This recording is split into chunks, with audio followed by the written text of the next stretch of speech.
Hello! Eto na! Eto na ang guitar tutorial ng Celos Shaira fingerstyle guitar cover. Hindi ito komplikado. Si paring Don kasi ang magtuturo. Hindi ko kaya yung mga mahihirap. Kaya madadali ang ituturo ko. Okay? Kailangan ilagay natin ang kapo. Maglagay tayo ng kapo sa... ako, maliit kasi yung gitara ko eh. So, ilayo ko ha para mas komportable. Para malaki yung aking paggagalawan dito. Okay? Kapo sa, 5th fret. Panlima. Okay? Panlimang fret. 1, 2, 3, 4, 5. Okay? Para mapatunog natin yung gusto nating mapatunog. Ang mangyayari, ganito. Dalawang parts. Kumbaga dalawa yung pinakang parte ng kanta. Yung una, actually ito yung ginagawa sa chorus. So yung chorus at itong intro, iisa lang ang ate ituturo. Okay? Kumbaga simpleng arrangement lang ito. Huwag na nating pag-ibahin yung mga pagkanta. 'Di ba? May kanta, tapos yung intro may ganun din. 'Di ba? Hindi naman magkapareha sila. Yung parang lead na tunog do sa intro, hindi naman ganun na kadikit do sa pagkanta ng boses, do sa chorus na boses, di ba? Pero dito, pag-isahin na lang natin, wag na nating pag-ibahin. Okay? So, yun ang unang part, yung pang-chorus and pang-intro. And then another part ay yung pang nagve-verse, yung dito.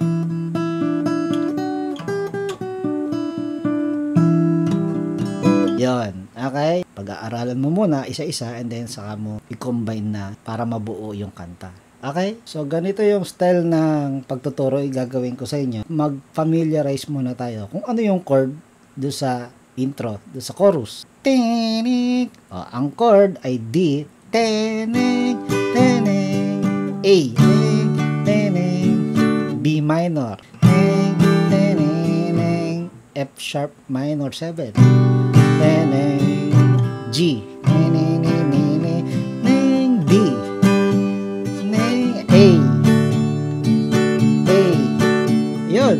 So, sundin ninyo kung paano ko tinipa yung mga chord na iyon. Ha? Sa D, ito, common ito. Okay? Talagang D talaga. X, 6th string X, 5th string X, and then 0 ang 4th fret. And then 2, 2nd fret ang 3rd string. And then 3, 3rd fret ang 2nd string. And then another 2, 2nd fret ang 1st string. Ganyan. X, 0, 2, 3, 2. Alright? And then A. X, 0, 2, 2, 2, 0. Alright? And then ito, iba ang gagawin natin sa B minor. X, and then 2, 0, 2, 3, 0. Okay? Actually, B minor 7, pwedeng itawag. Basta, B minor 7. And then, F sharp minor 7, 6th string 2. And then, wag mong pakailaman. Mas maganda sana, wag pakailaman ang 5th string at saka 4th string. Kasi, ang paggagawa ko sa'yo, pakakantahin natin tong yon, yung 2nd string. So, wag na natin gamitin yung lahat ng fingers, ganyan na lang. Pero, iingatan mo, actually, okay lang kasi ang style ng pagtugtog naman natin yung kurot-kurot, di ba? So, may iwasan natin yan, 5th string tsaka 4th string. Okay? So, plucking to Gagamitin natin yung mga pagpapatunog ng bass at pagpapatunog ng pagplucking ng mga treble. Okay? Ganyan yan. So, tiyempuhan ang pag-aaralan mo. Paano mo pararamihin yung mga tunog. Ngayon, ang tinuturo ko, yung mga tamang papatungan ng daliri mo. Okay? So, yan ang ating pang F sharp minor 7. And then, G. So, ito yung G talaga. Di ba? Pero, again, meron tayong i-echipwera. So, ganyan na lang yung G natin. Pwedeng ganyan na lang. Tapos, later on, pagagalawin natin ito. Kita mo yun, yung aking index, pumapatong sa 3rd string 2nd fret. And then, D. Babalik na yung D. And then A. So, ayun. Gayon katipa ang ating mga chords. Tapos, itong B minor 7, ito itinuro ko.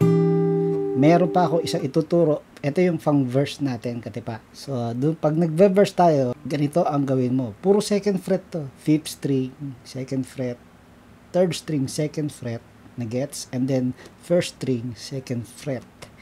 Ngayon, gusto kong sauluhin mo itong tipa na ito, pang B minor 7 sa verse.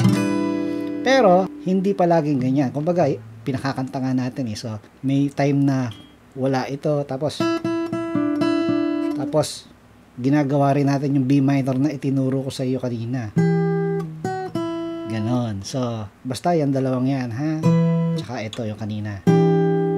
Alright? B minor 7.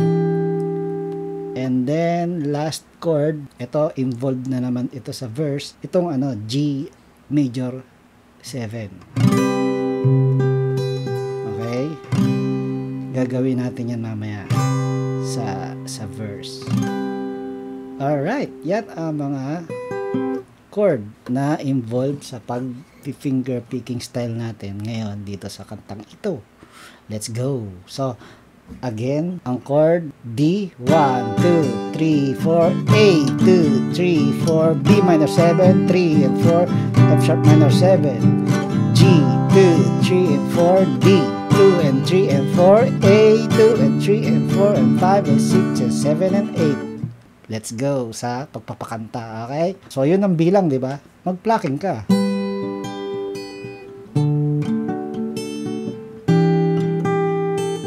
So, practicein mo na yung sarili mo, pina-plucking ang mga strings na naandyan na ang mga chord, naandyan na ang mga legal na strings na nota. Tiyempohan mo na lang doon sa bilang. So, ayun, yung kanina sabi ko, kurot-kurot, bass, tsaka treble. So, aalamin mo kung ano yung bass ng D, tas treble. Ang treble, syempre, yung mga strings sa baba. Okay? Bahala ka na kung saan mo patutunugin, pagsasabayin mo, or isang string lang. Ang mahalaga na, andyan na ang mga chord. Tama, yan mga yan. Okay? So, practicing mo yung sarili mo.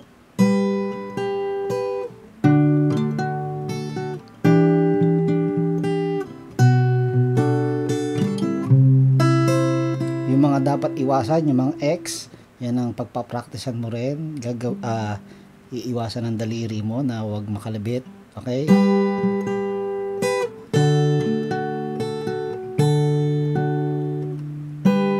Practice, and then saka natin pakakantahin ang strings.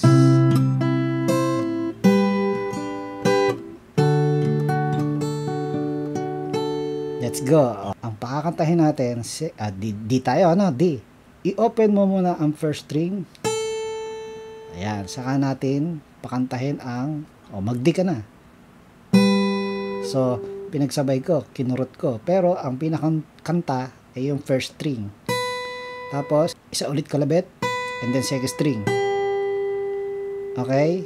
And then A, sabay, kukurtin mo ulit, may bass para maganda. So, first string yun. And then, mag-A suspended ka. And then, balik mo sa A.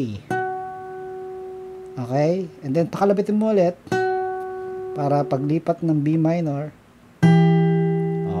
pinagsabay mo ang bass tsaka yung second string. Tapos, isa pa ulit sa second string, and then, i-open mo. Okay? Pwede mong pagsabayin yung open tsaka tsaka bass. Diba? Nasa diskarte mo yan. Tapos, isa pang kalabit yung second string open. Pag F sharp minor mo, biglang kurot. Yung bass sa 6th string, tsaka second string. Pero ito, gano'n ang mangyayari. So, pag kurot mo, i-open mo bigla yan, second string. Tapos balik, open, and then, third string yun. Third string yan. Okay? Ulitin natin sa D. Parang naka-D sus 2 ka muna. Diba? So, open first string. And then, kurot. And then, first string, second string. Tapos, eto, pwede mo rin kalabitin. And then, A. And then, A sus. And then, balik sa A. And then, kalabit, second string. B minor na tayo. And then, kalabit, second string, open. And then, mag F sharp minor. May kalabit muna ang second string. And then, yun na.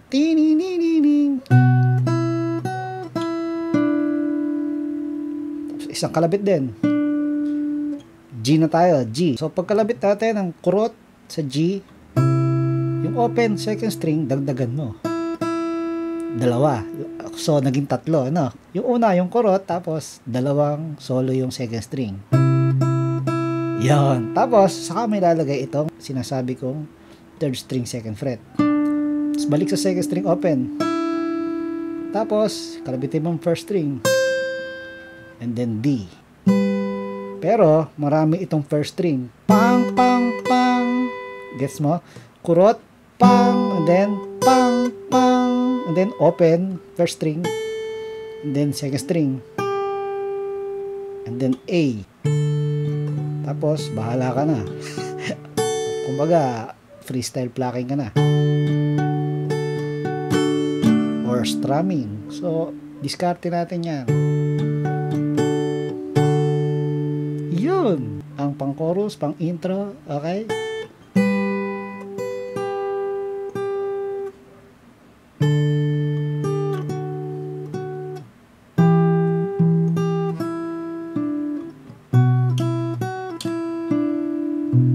Oh, nilalagyan ko ng bass. So, ikaw ang maglalaro niyan, okay? So, alright.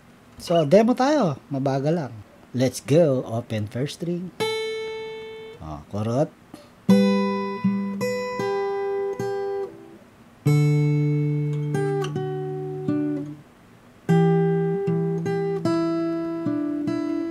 May ganun pa ako, no? Siyempre, pagka, may time gawin, siyempre, masarap pakinggan yun. Pinaplaking mo ang mga strings. Okay?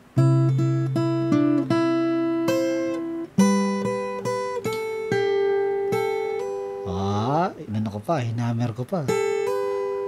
So, inventohin mo yun, okay?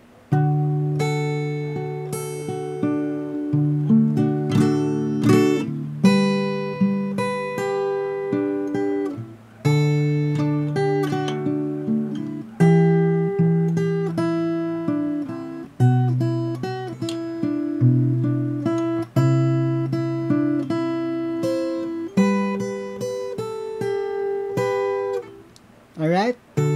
Tapos, pwede rin ganito, yung A sa dulo. Wow! Iipitin mo lang yan. Tapos, lalagyan mo hiniliit sa, 1, 2, 3, 4, sa 5th fret. Diba? Iyon, katipa. So, next na natin yung pagka-stanza, pagka-verse.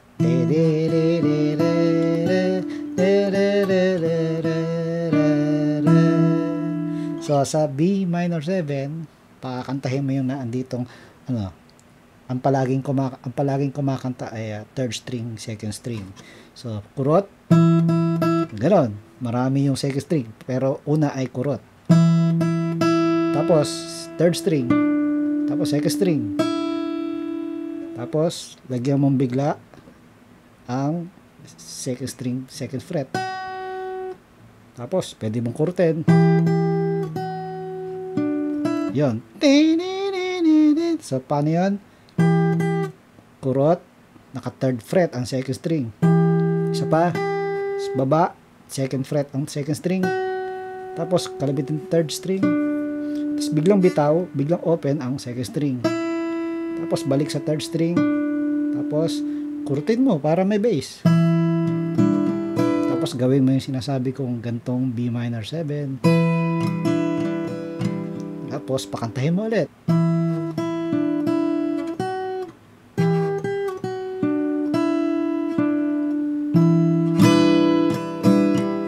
Diba? Tapos, lilipat tayo ng chord A.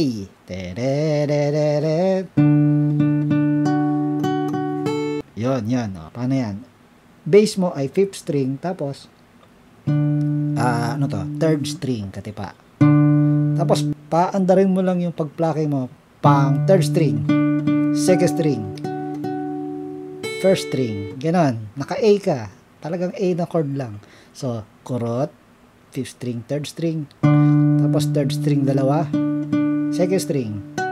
Tapos dalawang second string. First string. Tapos dalawang first string, and then biglang hililiit mo, lalagyan mo ng first string third fret. Ganon, dalawa. Pang, pang. B minor, yung ganitong B minor 7. Diba? O kaya, plucking.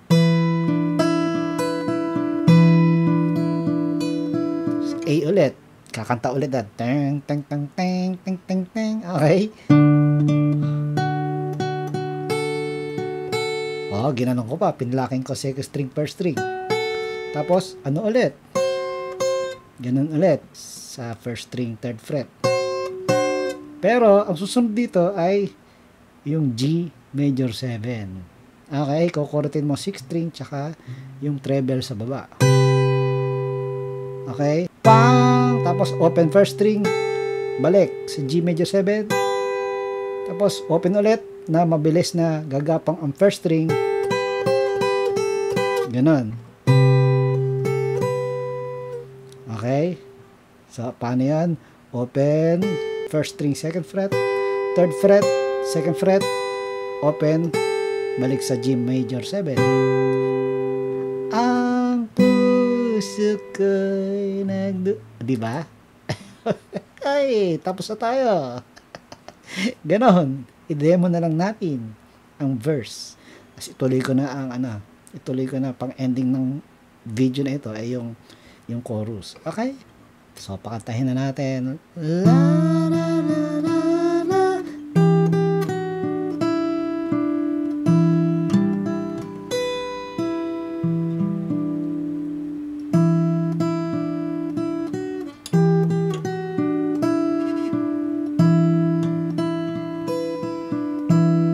A.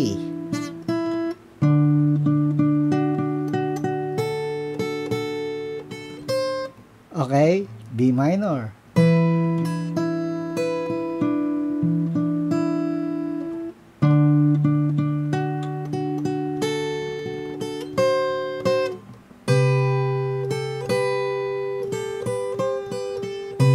Ang puso ko.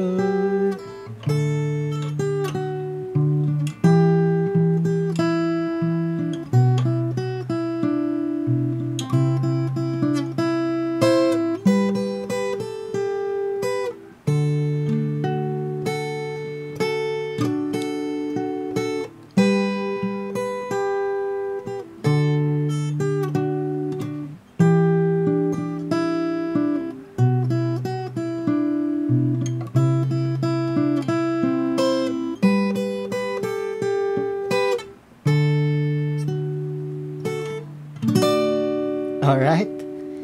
Yan, katipa. Practice lang ng practice. Kailangan ma-practice mo yung tempo kung paano lilipat. Yung pagpa-plucking, pinapractice yan. Hindi yan sinasaulong kung ano yung kailangan patunugin. Kailangan maging malaya ka sa pagpapaandar ng mga daliri na yan. Wala kang sinasaulong pattern dapat para masanay ka sa pagigitara. Okay, paring Donir, up here.